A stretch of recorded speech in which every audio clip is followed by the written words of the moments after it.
guys, Phil, Angler to Angler Fishing, out here in Newport again today. Um, Looks like it's a little bit overcast. Almost looks like it's going to rain, but I don't know if we had rain forecast today. But anyways, so I'm back here. The water's a little bit off-colored still from the rains we had last week. It's cleared up a little bit, but what I'm going to do today, I'm going to be throwing a spinnerbait. I don't usually use them during the winter time. They're more of a summertime lure for me. Seems like I have my the best luck when I fish them summertime. So I'm going to do it today just because the water's off color. I think maybe that extra vibration from the blade and maybe the flash might help me get a few bites. So I'm going to try that today and see how it works out. So stay tuned. Let's see how it goes. Okay, so what I'm going to start off with is a spinnerbait here. This one is got two willow leaf blades by the shape of the leaf there, the two big one and a small one. It's kind of a white and silver color. I have a green one too that I might try out. I'm going to do the different colors, but I'm going to start with this one here. And sometimes you can have a trailer off the end of the hook, like a jerk shad or a plastic, where you can use a variety of different trailers if you want. You can hook on there for extra attraction. I'm not going to use it today. The reason I'm not going to use it is that fishing a little bit deeper water, and the spinner baits, when you cast them out, when you're reeling them in, have a tendency to lift off the bottom. So if I have that extra trailer on there, it actually slows it down from sinking where I want to get it down, get down a little bit in depth. So having that trailer kind of slows the fall. Fishing shallower and in more like a grassy areas, then it's good for the trailer. You actually want it to slow down so you can kind of keep it in that one range right above the grass or whatnot. For me, I want to be right on the bottom. There isn't much grass here. There's some scattered rocks. So I am going to just try to fish that as close to the bottom as I can. Remember, with these, you want to make a really long cast because you want it to sink all the way to the bottom. And then what I'll do is I'll reel in kind of quick to get the blades kind of fluttering, and then it'll just be a very steady wind in, trying to keep it close to the bottom. What will happen though is that when you are reeling it in, the lure will actually start to come in up as you get closer to yourself. It's going to start to lift. So you kind of have to almost slow your retrieve down the closer you get to bringing it in, so that you keep it down there. So one thing to always remember, try to keep it in that zone as long as you can, right close to the bottom. So anyways, that's kind of my plan. I'm going to see if I can catch some fish, so let's go give it a shot.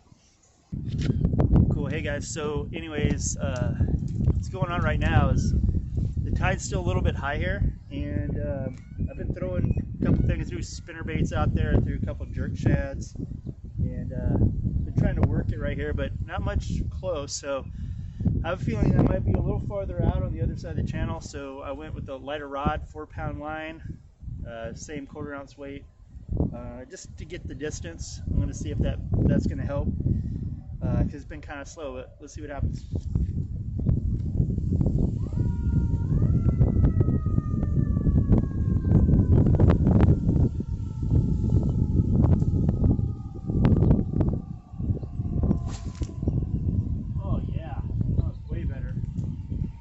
Thing on, cast it up, current, and then I'll let it drift down. What I'm doing is I'm throwing it as far as I can. I'm keeping the bail open. Just open your bail, let the lure sink. When you feel it hit the bottom, usually your line will slow down a little bit. Just crick it in, reel it tight, get your line tight, and then just follow your line as it's going down. And I just kind of give it little bumps as it's going down. That's kind of what I've been doing. I think they just like that slower presentation right now because it is cold. So I'm going to give it another shot here.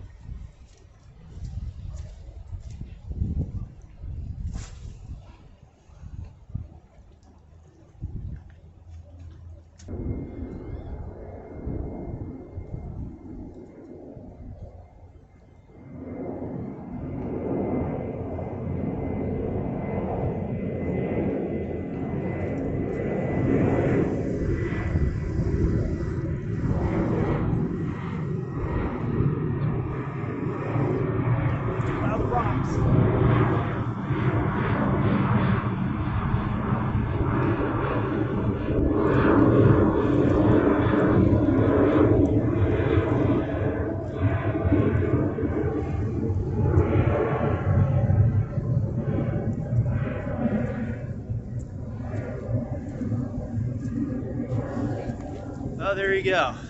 I didn't know if I was going to get anything today, but move spots, little spotty again. Not very impressive, but it's a fish. So, and that one again, I told you guys this before, that was just drifting. The current's moving really fast right now. So I'm casting it out, I'm just letting it drift across. I'm not just barely moving it. I'm just kind of letting it spin out till it tightens up the line. So yeah, that's how we took that.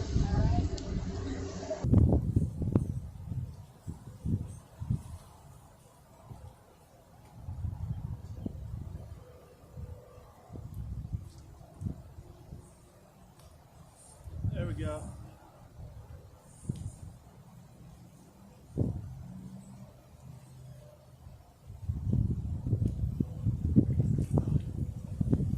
All right. There's number 2. Man, that guy was just barely hooked too. Oh. Again, not a big one, but you know, it's a fish. I'll let him go. That was number 2. All right, so for today, I was going to give you guys a tip for the day here. So what we have going on here is the current's going out this way. I've been casting up and kind of drifting it across, but I've been kind of working it down, doing some fan casting just so I can cover more area. The last fish I got was kind of out this way, but I ended up catching that other one right here, literally right in front of me.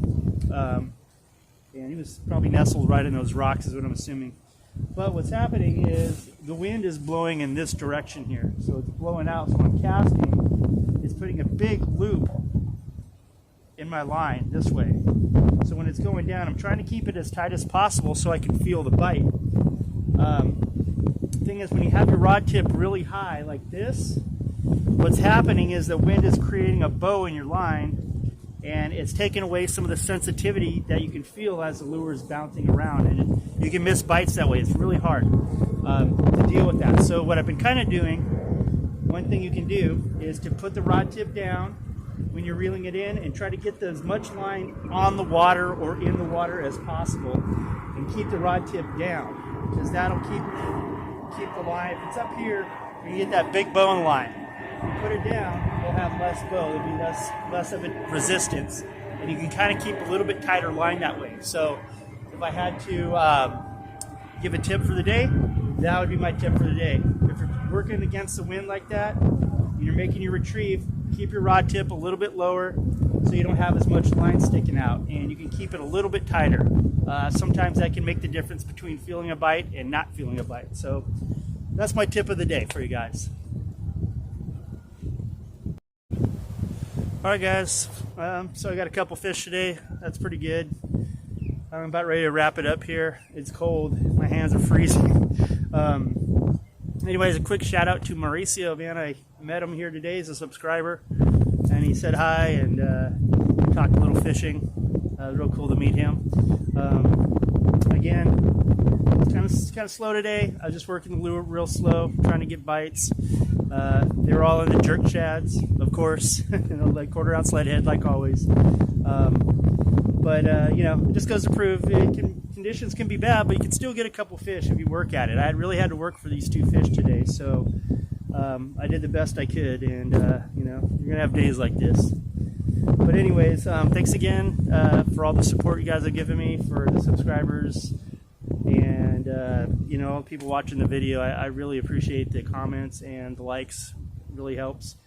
So anyways guys, till next time, see you in the next video.